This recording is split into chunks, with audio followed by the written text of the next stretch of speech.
Imagine for a moment a world where the greatest strategic advantage isn't found in new weapons or brilliant tactics, but in something as utterly mundane as a hot meal. What if an enemy, steeped in the brutal logic of total war, simply couldn't comprehend a nation's capacity to provide such a simple comfort, even to its own captured adversaries? This wasn't some theoretical thought experiment. It was a stark reality that unfolded in the United States during the darkest days of World War II. Picture it, a cold, stark detention cell in New York City, 1942. A German Abwehr agent, perhaps one of the 8 saboteurs from Operation Pastorius, sits shivering, awaiting interrogation, expecting the harsh deprivations of wartime captivity. His stomach growls. Then the heavy clang of a door, and a guard places before him not stale bread and water, but a steaming plate of meat, potatoes, and vegetables. He stares, disbelief clouding his eyes. It was a scene repeated countless times, a quiet, almost imperceptible detail that would, in retrospect, expose a colossal, fatal flaw in the Third Reich's understanding of American power. In the next 28 minutes, we'll trace exactly how this seemingly minor detail became a profound strategic miscalculation and why it still reshapes our understanding of power today. The German intelligence apparatus, particularly the Abwehr under Admiral Wilhelm Canaris, viewed the vast distances of the continental United States not just as a geographical fact, but as an insurmountable operational barrier. Their strategic thinking was forged in the crucible of European conflict, where campaigns stretched hundreds, not thousands of miles, and logistical lines, even for a mechanized army, were constantly strained. They understood warfare as a brutal, resource-intensive grind, a constant struggle for every calorie, every liter of fuel, every bullet. This perspective led them to fundamentally misjudge what it would take to project power, or even simply survive, deep within America. For a German agent operating on American soil, the expectation was a perpetual, harrowing battle against hunger, exposure, and the sheer logistical impossibility of sustaining oneself without local support. This was the lens through which they planned their sabotage missions, such as the ill-fated Operation Pastorius, launched in June 1942, involving agents like George John Dash and Ernest Peter Berger landing on American beaches. They were trained for stealth, for disruption, but primarily, they were trained for self-sufficiency in an environment they believed would be utterly hostile to any form of sustained comfort or even basic provision. Their own experience of war had taught them that survival was a constant, draining effort.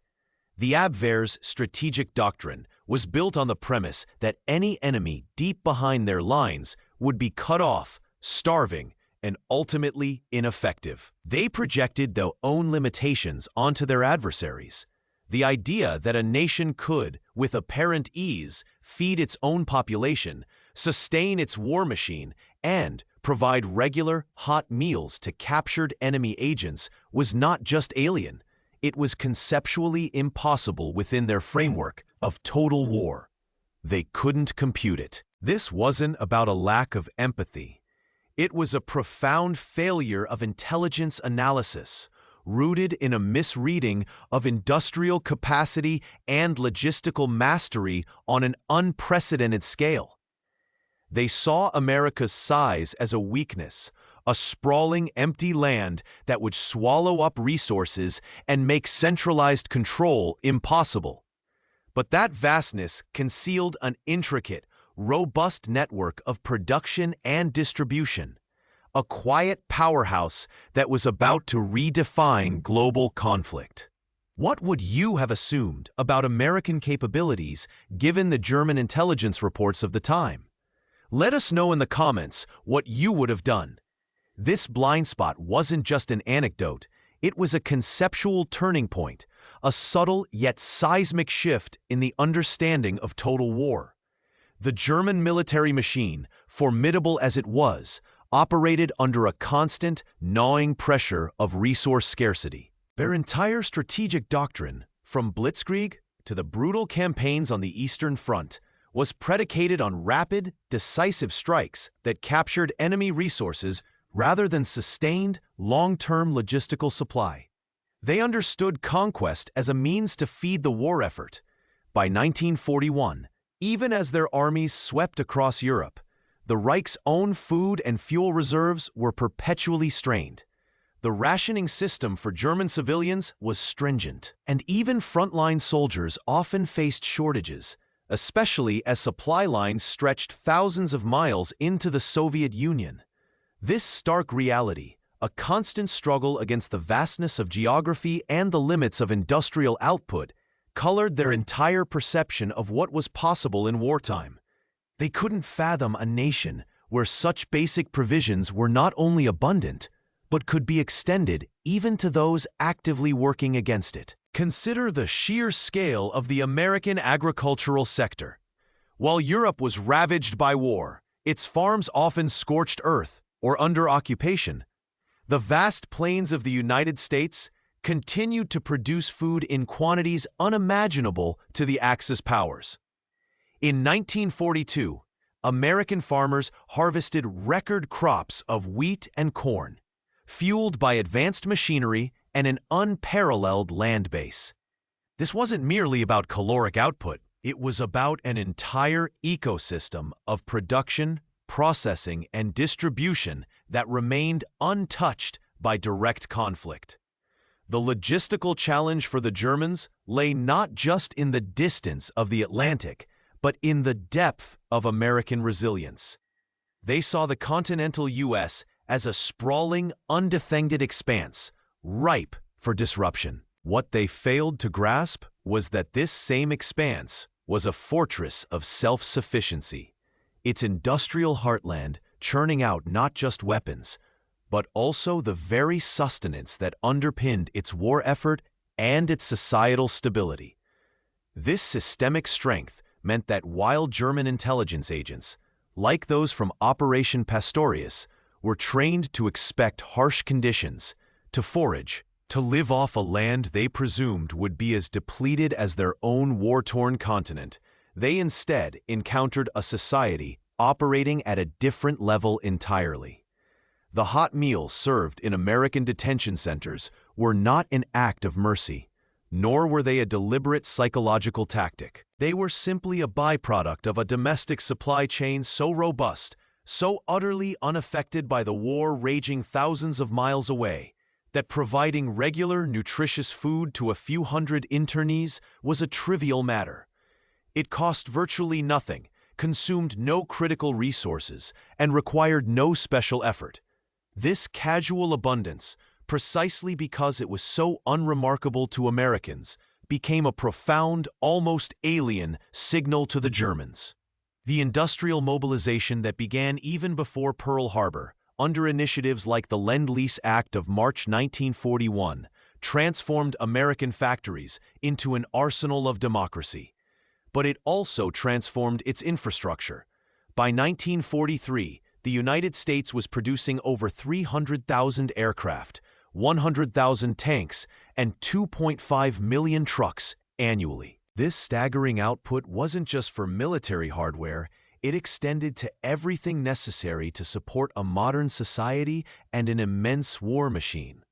New transportation networks were built or expanded, and innovative logistical systems, often spearheaded by figures like General Brehon Somervell of the Army Service Forces, ensured that resources flowed seamlessly from factory to port and from farm to table. The sheer efficiency and redundancy of these systems meant that localized sabotage, which the German agents intended, would have been a mere pinprick, easily absorbed and overcome.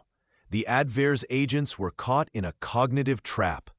Their worldview, shaped by the brutal economics of a blockaded, resource-constrained Germany, simply had no framework for processing such effortless abundance. They projected their own nation's vulnerability onto America, seeing only the vast distances and not the underlying network of unparalleled industrial and agricultural might. When they reported back, often through clandestine channels or debriefings upon repatriation, the details about consistent, hot meals were likely dismissed by their superiors as either exaggerations or isolated anomalies, too insignificant to hold strategic weight. How could a simple plate of food reveal a deeper truth about the balance of global power? The answer lay not in the meal itself, but in the profound, systemic capacity it represented, a capacity that Germany could never match and, tragically, never truly comprehended. And this fundamental disconnect would have far-reaching implications, not just for their espionage efforts, but for the entire course of the war. This fundamental disconnect would have far-reaching implications, not just for their espionage efforts, but for the entire course of the war. The German strategic calculus, honed by years of deprivation and total war, simply could not accommodate such an anomaly. Their military doctrine, famously embodied by the Blitzkrieg, relied on speed and surprise, designed to bypass, encircle, and then exploit enemy resources rather than sustain long, vulnerable supply lines. This wasn't merely a preference, it was a necessity. Germany's own resource base, particularly for critical materials like oil and rubber, was inherently limited, forcing a constant, almost frantic drive for conquest to fuel the war machine. By 1943, the German civilian population endured increasingly severe rationing, and even their crack fighting units on the Eastern Front often struggled with consistent food and equipment. These were the harsh lessons etched into the minds of German strategists. War meant scarcity, and scarcity dictated strategy. So, when intelligence reports filtered back, often through agents who had been captured, interrogated, and later released or exchanged, detailing the routine provision of hot, ample meals in American detention facilities, they were met with a profound conceptual dissonance. To the German High Command, this wasn't an act of calculated generosity or even a simple administrative procedure. It was an incomprehensible extravagance. It defied their understanding of wartime logistics, of national sacrifice, of the very nature of conflict. They couldn't reconcile the image of a nation supposedly gearing up for a desperate global struggle with the casual, almost indifferent abundance displayed even to its enemies. They saw America's geographical vastness as a burden, a sprawling logistical nightmare that would inevitably buckle under the strain of war, much as their own efforts in Russia were beginning to falter. This was a critical misjudgment, a projection of their own vulnerabilities onto an entirely different beast. The American system wasn't struggling to feed its prisoners because its food supply was secure, its transportation networks robust, and its industrial capacity virtually untouched by direct conflict. It wasn't about mercy, it was about mastery.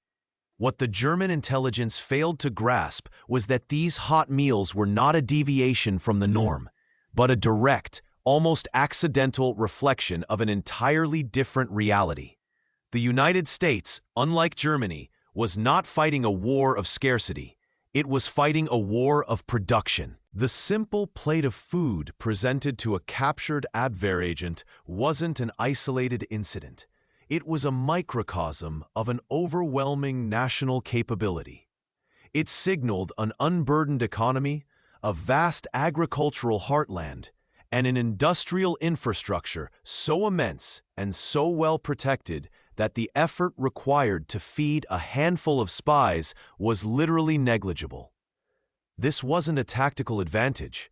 It was a systemic one. The real turning point wasn't a battle won or a code broken. It was this quiet, almost invisible truth. The hot meal wasn't a sign of weakness or naivete, but the stark, undeniable proof of an industrial and logistical leviathan operating at a scale unimaginable to its adversaries. While Germany was meticulously allocating every gram of fat and every liter of fuel, The United States was generating such an overwhelming surplus of everything, from food to steel, that it could afford to treat its enemies with a casual abundance that was, paradoxically, its most terrifying weapon. By 1944, the United States was producing nearly twice the industrial output of all the Axis powers combined. This staggering statistic wasn't just about tanks and planes. It was about the foundational capacity to sustain an entire society and a global war effort without breaking stride. Hold on to that detail for a moment, because it redefines everything that comes next. That staggering statistic from 1944, nearly double the industrial output of all the Axis powers combined, wasn't merely a number. It was the physical manifestation of a profound strategic divergence. It meant that while Germany was meticulously calculating the lifespan of every tank and the dwindling supply of every barrel of oil, the United States possessed an almost limitless capacity for replacement, for innovation, and for sustaining its war effort not just for years, but for as long as it took. This wasn't just about winning battles. It was about winning the war before the first shot was even fired on some fronts, simply through the sheer, overwhelming weight of production. For the German High Command, operating under the constant shadow of resource constraints, this level of sustained output was a strategic ghost, an unseen force they could neither quantify nor truly counter. Their intelligence reports, even those detailing the mundane comfort of hot meals for captured agents, were filtered through a lens of scarcity. They couldn't conceive of a nation where resources were so abundant that they could be expended even on enemies without a second thought. This blind spot was compounded by a deep-seated underestimation of American ingenuity and a disdain for what they perceived as a soft, materialistic society. They believed America lacked the martial spirit, the iron will forged in hardship that they themselves possessed. But the truth was, America's strength wasn't just in its fighting men. It was in the silent, relentless hum of its factories, the vastness of its farmlands, and the intricate network of logistics that stitched it all together. General George C. Marshall, as Army Chief of Staff, masterminded a logistical revolution that ensured American forces, wherever they fought, were the best supplied in history.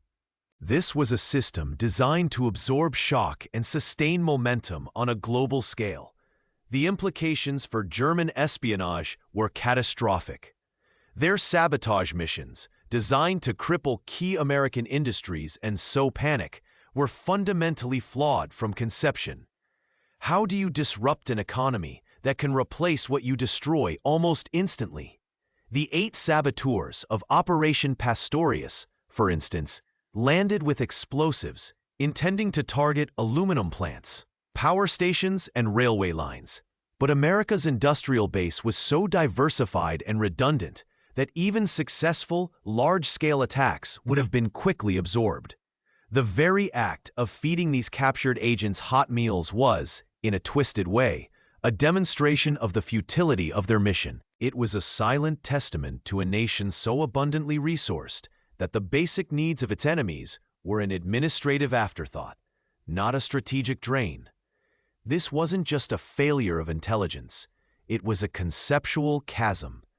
Germany's strategic doctrine, refined through the brutal efficiency of the Blitzkrieg and the desperate struggle for resources, had no framework for a war of unlimited production. They understood conquest as a means to acquire resources. America understood production as the means to end conquest. This difference in perception created a fundamental asymmetry that would prove decisive. While German U-boats desperately tried to interdict Allied shipping in the Battle of the Atlantic, sinking millions of tons of materiel, American shipyards, particularly under the Liberty Ship program, were churning out replacements at an astonishing rate. In 1943 alone, U.S. shipyards delivered an average of 3 Liberty ships a day, an industrial feat that dwarfed German submarine production and negated their efforts. The psychological impact on the few German agents who returned or were exchanged must have been profound. To have trained for deprivation, to have expected a land struggling for survival, and instead to encounter a nation of such effortless abundance, even in wartime, would have been disorienting. Their reports, however dismissed by their superiors as anomalies or exaggerations, quietly undermined the carefully constructed narrative of American weakness. It forced a dissonance, a quiet question in the minds of those who saw it. If America could so easily provide for its enemies, what could it do for itself? This wasn't just about food.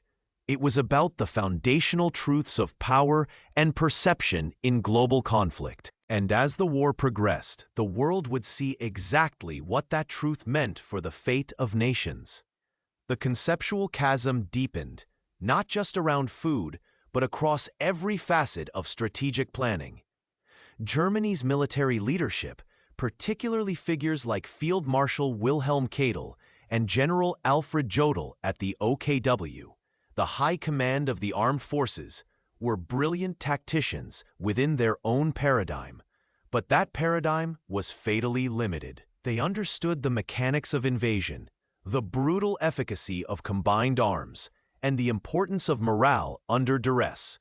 What they failed to grasp was the nature of a war where one side operated with a seemingly infinite capacity for production and replenishment. Their own experience of the First World War, with its blockades and resource starvation, had ingrained a deep-seated belief that sustained conflict inevitably led to internal collapse, a lesson they expected to repeat for their enemies. This profound misjudgment wasn't just theoretical. It colored their most critical strategic decisions.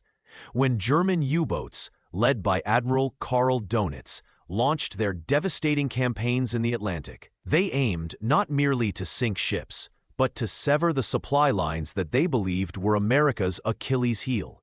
They envisioned a Britain starved into submission and an America unable to project its industrial might across the vast ocean. Yet by 1943, even as U-boat sinkings peaked, American shipyards were launching new vessels at an unprecedented rate, often exceeding the losses. The Liberty ship program alone, a marvel of mass production, saw more than 2,700 vessels built between 1941 and 1945. This wasn't just a numerical advantage. It was a systemic resilience that rendered the German strategy of attrition largely ineffective. The sheer scale of American output, an average of 3 new ships every single day in 1943, was a logistical refutation of Germany's core naval strategy. The same blind spot applied to their analysis of Allied ground forces. German intelligence consistently underestimated the speed with which the Western Allies could replace equipment, train new divisions, and sustain complex, multi-front operations. They expected the logistical challenges of invading North Africa in Operation Torch in 1942 or the subsequent campaigns in Italy to be far more crippling than they proved to be. They projected their own logistical nightmares onto the Allied effort, particularly the difficulties they faced in supplying their own forces across vast distances, whether in the desert or on the Eastern Front. They simply couldn't conceive of a system where a tank destroyed one week could be replaced by a new one manufactured and shipped the next, or where a division could be resupplied with fresh ammunition and provisions without a severe interruption to its operational tempo. This wasn't about a lack of courage or tactical acumen on the German side. It was a fundamental misreading of the adversary's foundational strength. The hot meals served daily to the captured spies were a physical, undeniable symptom of this deeper truth. They weren't a deliberate psychological tactic. They were simply a reflection of a supply chain so robust, so effortlessly abundant, that providing for a few hundred enemy internees was a triviality. It required no special allocation, no rationing of scarce resources. It was simply there. This casual abundance, precisely because it was so unremarkable to Americans, became a profound, almost alien signal to the Germans.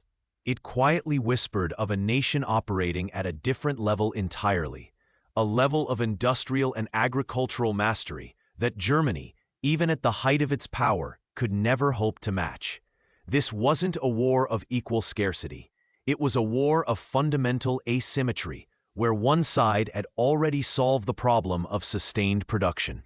The German High Command, entrenched in its worldview, dismissed these details as anomalies, as mere anecdotes of a decadent society. They couldn't integrate such information into their existing strategic framework, which was built on the premise of a constant, desperate struggle for resources. To acknowledge America's effortless abundance would have been to admit a catastrophic strategic oversight, to concede that their entire war effort was predicated on a false understanding of their primary adversary.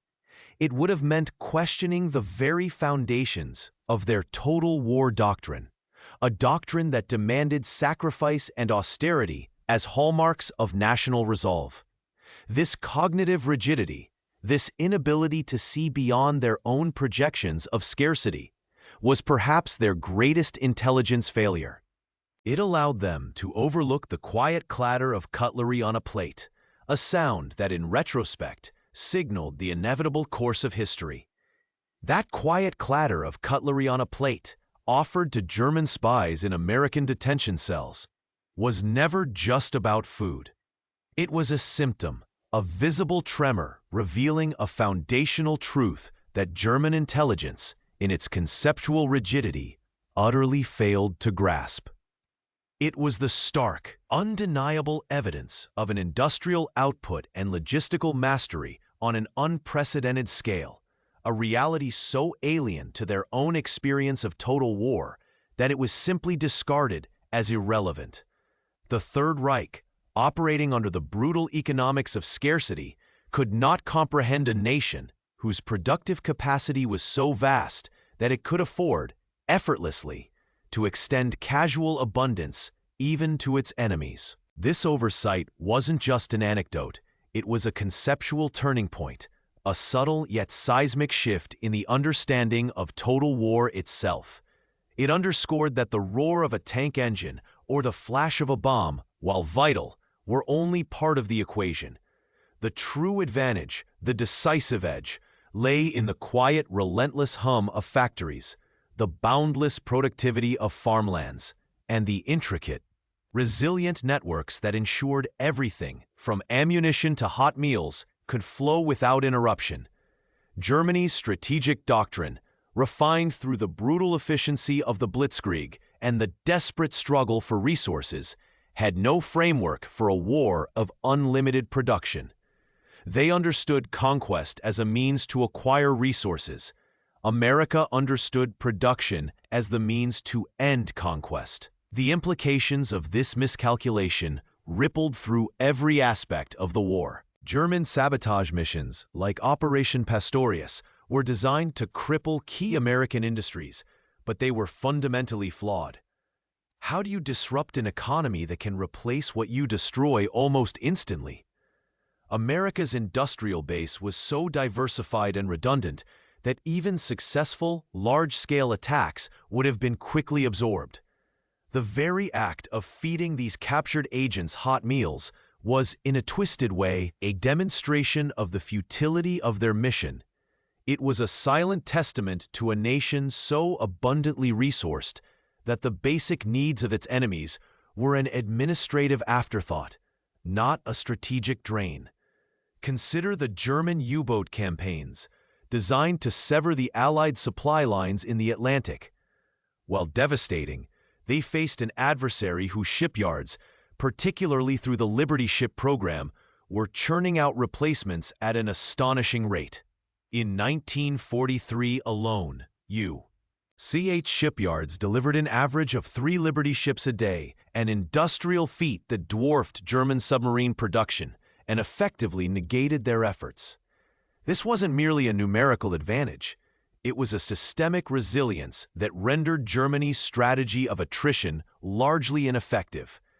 The German High Command, fixated on battlefield victories and resource acquisition, consistently underestimated this underlying, almost invisible, American strength. They projected their own vulnerabilities, their constant struggle for oil, rubber, and food, onto the United States, and in doing so, blinded themselves to the true nature of their adversary. The lessons from this profound strategic blind spot resonate even today. It forces us to reconsider how seemingly minor details, dismissed as irrelevant by one side, can reveal the foundational truths that ultimately determine the course of history. In any global conflict, or indeed any complex strategic challenge, the true nature of power isn't always found in the loudest declarations or the most visible displays of force. Often, it lies hidden in plain sight, embedded in the quiet capacities, the systemic resilience, and the sheer, unburdened productive might that an adversary possesses. It's about understanding not just what an enemy can do, but what they are fundamentally capable of sustaining. The ability to feed a few hundred enemy spies hot meals every day was never about compassion. It was about capacity, a quiet declaration of an unmatched industrial and logistical power that would ultimately redefine the landscape of global conflict. This oversight wasn't just an anecdote. It was a conceptual turning point, a subtle yet seismic shift in the understanding of total war. It wasn't the roar of a tank engine or the flash of a bomb, but the quiet clatter of cutlery on a plate that underscored America's profound advantage. It signaled a new kind of warfare, one where industrial output and logistical mastery on an unprecedented scale would prove as decisive as tactical brilliance or battlefield courage. It forces us to reconsider how seemingly minor details, dismissed as irrelevant by one side, can reveal the foundational truths that ultimately determine the course of history. We followed the thread of this astonishing intelligence failure, exploring how the simple act of feeding enemy spies hot meals every day revealed a colossal strategic blind spot for the Third Reich. That fundamental miscalculation ultimately meant everything for the outcome of World War II, and it still offers us today crucial lessons about the true nature of power and perception in global conflict. If this deep dive made sense to you, subscribe now so you don't miss the next chapter. Leave a like so I know it's worth continuing down this path, and tell me in the comments what part turned the key for you. I'll read and bring those ideas into the next one. And what if I showed you the other seemingly minor details that revealed even deeper truths about the war, completing this astonishing story of perception and power?